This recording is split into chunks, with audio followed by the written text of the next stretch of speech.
En novembre 2021, Clémentine Célarié révélait dans son ouvrage Les mots défendus avoir été atteinte d'un cancer du côlon, diagnostiqué en 2019.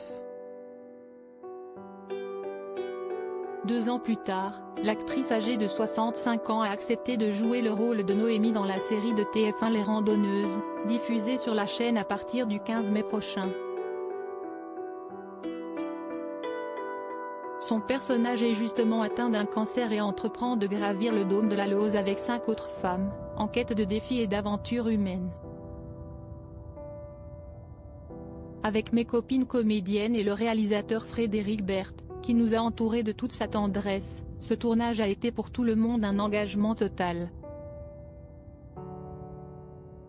Ayant connu le cancer et la chimiothérapie, pour moi, c'est aussi un miracle, a confié la comédienne à Télé Loisirs ce 8 mai. Clémentine Célarié a obtenu le prix de la meilleure actrice au festival Série Mania en mars dernier pour son jeu dans la série. J'étais très émue car, le truc fou, c'est que je suis récompensée pour une série qui parle du cancer, alors que j'en ai eu un et qu'on m'avait déconseillé de le dire, s'est-elle exclamée.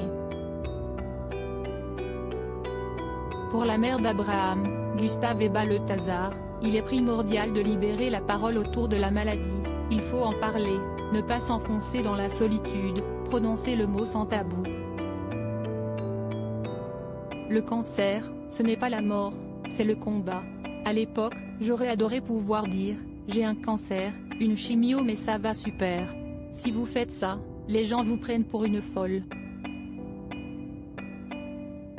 Supérieur à Lara Fabian, Michel Simès, Céline Dion.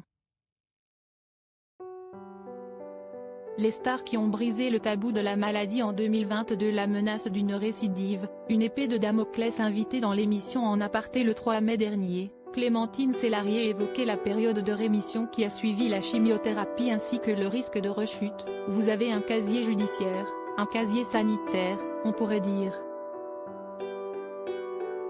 De toute façon, il y a toujours une épée de Damoclès, même après 5 ans. Pour pallier à la menace d'une récidive du cancer, l'actrice s'adonne entièrement aux arts, qui l'aident à surmonter les épreuves de sa vie. Depuis toujours, mon défi, c'est atteindre la beauté. Quand j'étais malade, le rêve et l'imagination m'ont beaucoup aidé, toujours avoir un projet.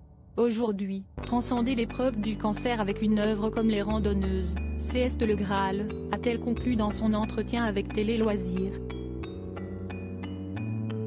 Crédit photo, Rachid Bellac.